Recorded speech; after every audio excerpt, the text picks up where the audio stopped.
Welcome to Part 8 of our virtual guided tour of the First Amendment Museum located in Augusta, Maine. In this room, we'll be discussing how censorship can exist in a country with such strong protections on free expression thanks to the First Amendment.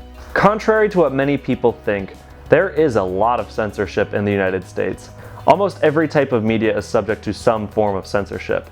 Here are some examples.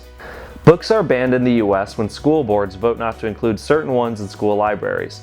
Publishers may refuse to print them. Stores can refuse to sell books, and public libraries can choose not to carry them. Movies are censored by the Motion Picture Association, or the MPA. The MPA is not a governmental body, but instead is a private trade association consisting of 5 major movie studios. Initially founded as the Motion Picture Producers and Distributors of America, or MPPDA, in 1922, by the early 1930s they had enacted what was known as the Hays Code. The Hays Code, named after Will Hays, who was the first chairman of the MPPDA, set industry guidelines for what was appropriate to be shown in major motion pictures. The Hays Code lasted until the 1960s, when it was replaced by our current rating system, in which the MPA rates a movie as G, PG, PG-13, R, and NC-17. Music is censored in a variety of ways. Private music carriers such as Spotify and Apple Music can choose not to carry certain pieces on their platform. Furthermore, the FCC, or the Federal Communications Commission, an agency of the US government, regulates communications by radio, television, wire, satellite, and cable across the United States. They have standards and regulations about what can and can't be said on anything broadcasted over a publicly owned spectrum. George Carlin and shock jock radio DJ Howard Stern are 2 figures who have famously challenged and battled the FCC. Today, one of the most controversial forms of censorship, if it can be called that, is cancel culture.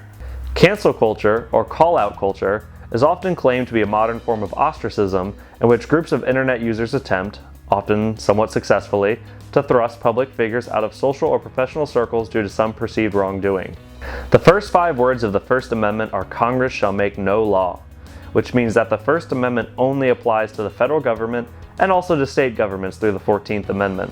So legally, the First Amendment doesn't protect anybody from everyday internet users, social media companies, or private businesses. But as a society, we can ask ourselves other, more pertinent questions, such as, what do we want free speech to look like in our country?